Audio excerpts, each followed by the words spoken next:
name is Taka Kpanja.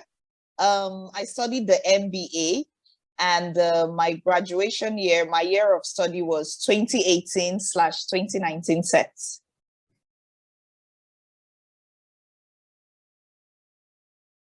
I'll start with saying my communication skills for sure.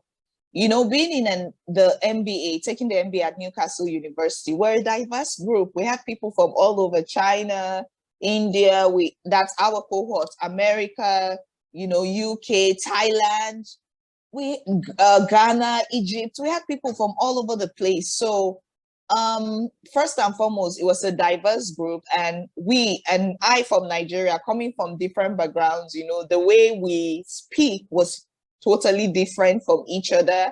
Then the way we try to be patient, you know, to comprehend what each other are saying was also another thing. And then when we're paired in teams and groups to work together again, you know, sometimes you find out that some people are ahead of others in terms of understanding, in terms of knowing what to do, in terms of what was communicated, you know. So all through my MBA, it really helped me, you know, my communication skills. That would have stood out for me. One, transition in the global economy.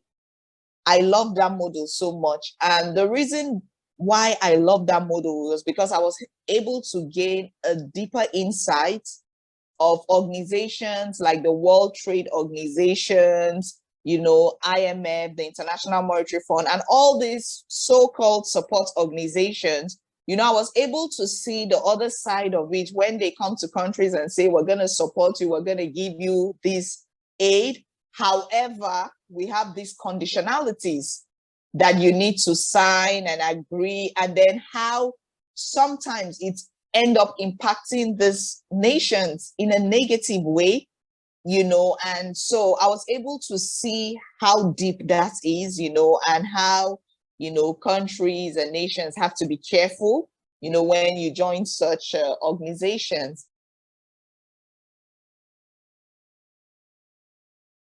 Coming to Newcastle, like, it was exactly what I needed. It's a community, I'll call it that way.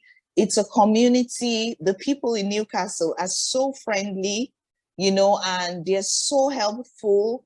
And I think another thing I liked about Newcastle is quite an affordable city. You know, it's extremely affordable. I was actually very shocked, you know. And then after most of the time, after maybe our classes, or sometimes we have seminars late into the evening, you know, my friends and I, we just decide to go by down at a pub or a bar. You know, they have some beers, I have just a normal drink, and then we just chat. We have a nice time. We walk around, you know. So I found it very, very interesting. In fact, Newcastle, I was telling a friend of mine, I was like, wow, it's a place that you'll be happy to just live and raise a family. And it's just a beautiful community. I liked it. I even joined the church.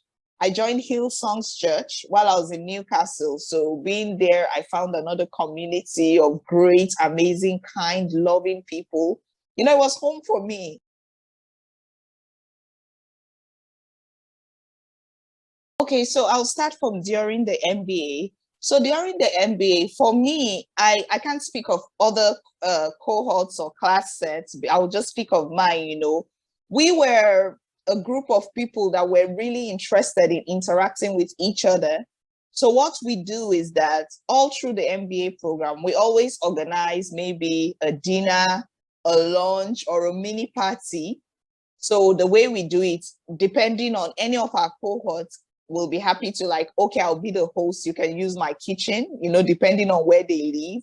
And then we tell ourselves, like, everybody come with something. If you can even make something like from your native, you know, background and everything. And then we all meet up. People come with a lot of different stuff from India, some China. They prepare some nice things, Thailand soup. We meet, you know, we play music. We talk of, obviously, some of our essays, the cohorts, the professors, what we want to do post MBA. We just a wide range of topics, and then we eat, we laugh, we have a great time. So then post MBA, for us, the first thing which we did, which I told you earlier, we kept our WhatsApp group, the chat active. Like even till today, every day we are always chatting. Somebody's posting something funny, somebody's asking a question about a job. So we still communicate daily. Then the other things we do is that we try to post an information when anybody is traveling to another country, you know, and if there is another MBA that is there that live there, they can make appointments. For example, I want to go to Egypt at a later time this year, and we have one of our MBA cohorts. She's an Egyptian. She even worked in the tourism industry, and she's like, once your schedules are fixed, you let me know. You know, I'm going to take you around. I will guide you. I will show you what to do. We had one of our MBA cohort from America that went to see a friend in Thailand. Then from Thailand, went to Dubai. Then one of my Chinese cohort came to Nigeria. We even had dinner together. So post MBA, we just use every opportunity. You know, when somebody just say, I'm in this country, I'm in that country, let's meet.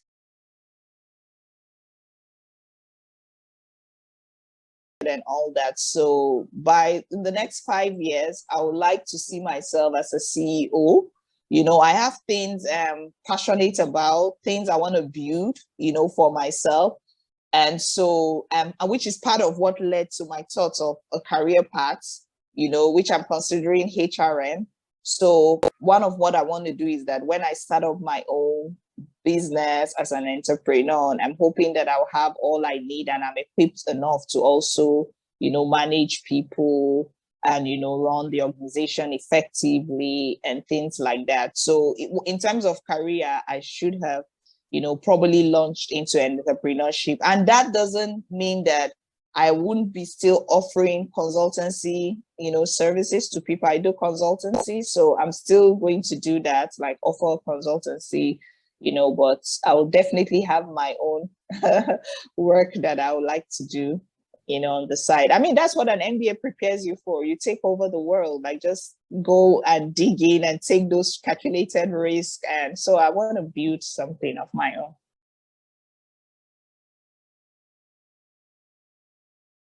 Importance of networking with your cohorts. I say it all the time because post MBA, I found out that a lot of the conversations, recommendations, career advice will come first from your MBA cohort before you even get to the next step that you might even think of, okay, I'm going to contact a Newcastle career since the service is open to me for the next 3 years.